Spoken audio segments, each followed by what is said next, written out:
Hindi lamang isa, hindi lamang dalawa, hindi lamang tatlo. May mga kaso sa iba't ibang eskwelahan sa Pilipinas ang nakaranas ng malawakang pagsasanib ng masasamang espiritu. May higit 10, higit 30 at maniwala man kayo at sa hindi, mayroon ding kaso na halos 200 estudyante. Paano at bakit ito nangyari? Yan ang ating aalamin sa episode na ito. Pero matanong ko lang, naka-like and subscribe na ba kayo sa ating channel? Ito na ang tamang oras para gawin yan at hindi na kayo maaabala mamaya. Sige, kayo rin, hindi nyo matututukan at masusubaybayan ang mga susunod pang misteryo at pambihirang mga istorya. Ang pagsanib o pagsapi ng masamang espiritu, hindi ito isang biro na ang ilan ay ginagawang katawa-tawa, lalo ng mga hindi pa nakararanas, nakakakita at naniniwala dito. Ito ay tinatawag na demonic possession sa Ingles, kung saan ang mga nagiging biktima ay nakakaranas ng pagkabalisa, pagkahilo, hirap sa paghinga, pagkakaroon ng kakaibang boses, pagbabali ng mga buto sa katawan at kung sa kasamaang palad na huwag naman po sanang mangyari, ay kamatayan. Ang usaping ito ay talamak na noon pa mang mga unang panahon, lalo't higit sa relihiyon ng mga Kristiyano.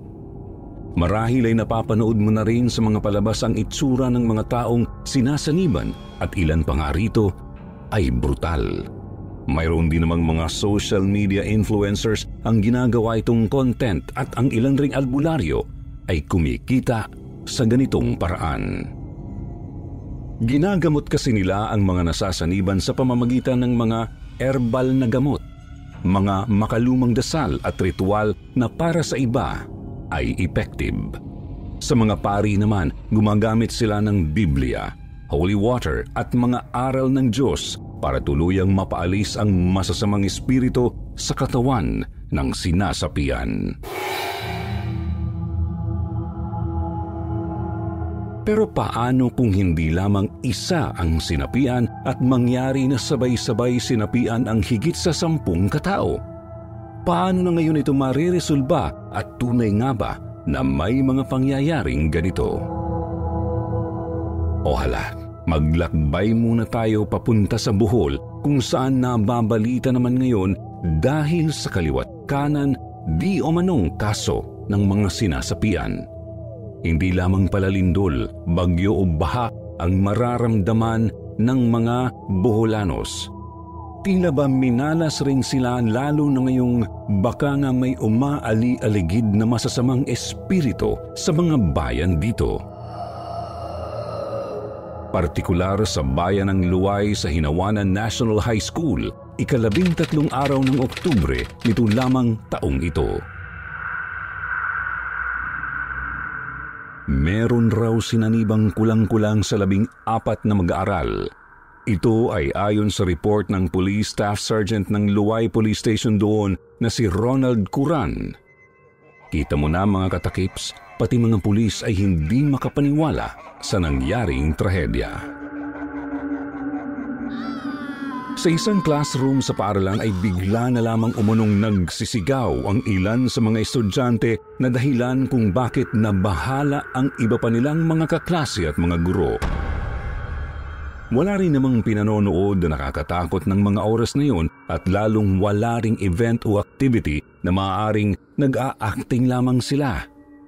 Siguro ay dahil ito sa Friday the 13th nung araw na yun na ang sabi ay malas raw pagdating sa mga nakasanayang paniniwala ng mga matatanda.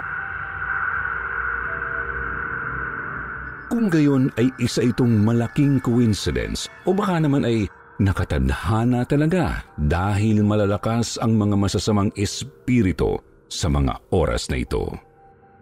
Samantala ang pagwawala ng mga estudyante ang tumulak sa paaralan na ipadala na sila sa mga rural health unit at doon na sila napakalma. Kwento naman ng isa sa kaklase ng mga nabiktima, may isa raw sa sinaniban ang nakakita ng maitim na lalaki.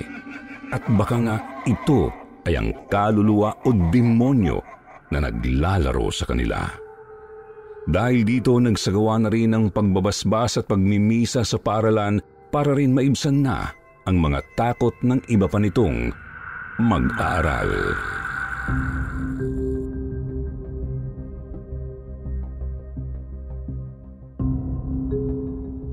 At sa atin namang susunod na kwento ay bakit pa tayo lalayo?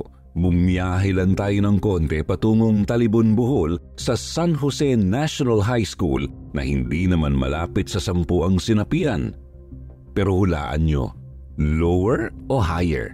Super higher katakips dahil ayon sa inalabas na data, halos 200 raw na katao ang hinihinalang sabay-sabay na sinaniban noong nakaraang buwan lamang. Nag-viral ito dahil sa video na ipinalabas ng isang abogado na si Leonard Kirubin kung saan makikita talagang nanginisay ang ilan sa mga estudyante, nagha-hyperventilate at nagsisigawan kaya napakaingay ng paligid at makikita ring nagpapanik na ang lahat. Sino ba naman ang mag-aakalang magkakaroon ng ganoong insidente sa loob ng paaralan? At isa pa, ito ay naganap habang may pari na nagmimisa. Napakalakas naman ng demonyong i-challenge ang Diyos sa mismo nitong banal na selebrasyon. Kung kayo ay nagtataka at nagdadalawang isip pa rin hanggang ngayon kung totoo ba ang kwento, ay sasabihin ko sa inyo na nagsimula ito sa isang estudyante lamang na bigla na lamang nahimatay. Kasunod nito ay napagtanto na ng iba na parabang may kakaiba rin sa kanilang pakiramdam at doon na tumigil ang misa para makapagbigay ng emergency response. Agad na ipinadala ang mga mag-aaral sa President Carlos P. Garcia Memorial Hospital para makapagpagaling. Pagkatapos nito, hiniling rin naman ng mayor ng Talibon na si Janet Garcia na iuwi rin sa kani-kaniyang mga bahay ang mga estudyante pagkatapos maimbestigahan ang pangyayari.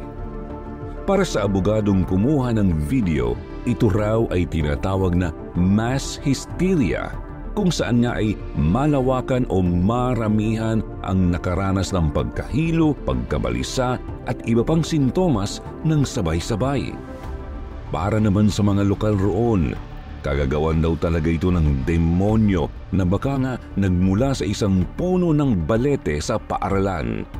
Sa punong ito rin kasi nila nakikita ang mga kakaibang tao o bagay o mga entities na talaga namang nakakapanindig balahibo at nakakalaki ng ulo. Isang linggo rin bago ang nasabing misa ay madalas na raw ang pagpapakita ng mga espiritu sa mga estudyante at kasama na rito ang maitim na tao sa may balete.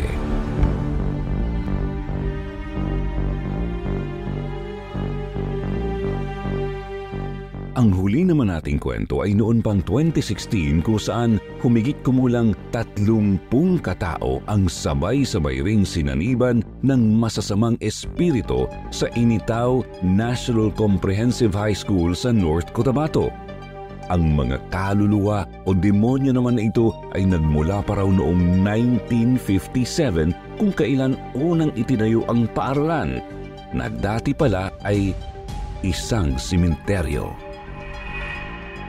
May isang guro rin na itinago na lang sa pangalang Pia ang nagsasabing naghahasik ng kaguluhan ang bad spirit mula sa mga lumang gusali na siyang rason kung bakit marami sa mga kababaihan ang nasasaniban. Napag-alaman rin na maging ang mga kasapi ng simbahan ay nahirapan sa pagpapalabas ng mga espiritu sa ibang mga mag-aaral. Malakas daw ang 3 estudyante na may pambihirang puwersa pero sa huli ay nagtagumpay rin sila na mapalamas ang espiritu. Hangad natin ang magkaroon ng kapayapaan pagdating sa pag-aaral. Ang payo ng nakararami ay ugaliing magdasal para layuan ng masasamang espiritu. Lagi ring magsimba at makinig sa mga salita ng Diyos. Huwag ring kalilimutang magpasalamat at magdala lagi ng rosary sa bag o bulsa. May iba rin na nagsasabing dapat daw ay laging magpasama kung may nararamdaman o nakikitang kakaiba. Kung kayo ay may nakikita, agad itong sabihin sa iba at magpasintabi na rin para kayo ay layuan nito. Pero para sa inyo mga katakips, totoo kaya ang demonic possession o pagsanib ng mga demonyo at masasamang espiritu? Nakakita na ba kayo nito? Kung oo, maaari bang ikwento nyo sa amin ang inyong naging karanasan?